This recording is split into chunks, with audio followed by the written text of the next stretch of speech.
गौतम गंभीर तशी तयार झाला.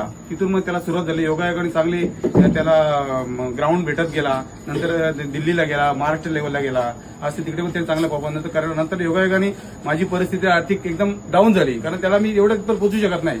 योगायोग असा आला का मला त्याला त्रिपुराला पाठवायचं होतं. त्रिपुराला पाठवायच्या वेळेला माझ्याकडे आर्थिक पराबल नव्हतं. मग योगायोगाने मी असं केलं का मी आमच्या बाजूला आमच्या लेडीज कंपनी सर्व आहेत शेजारी माझी, त्यांच्याकडनं बचत गटातून मी 3 लाख रुपये घेतले आणि त्या योगाने माझ्या मुलांना मी योगायोगाने असं झालं चांगलं तर तिथे पण त्यांना चांगला एकदम टॉप लेवलचा परफॉर्मन्स केला.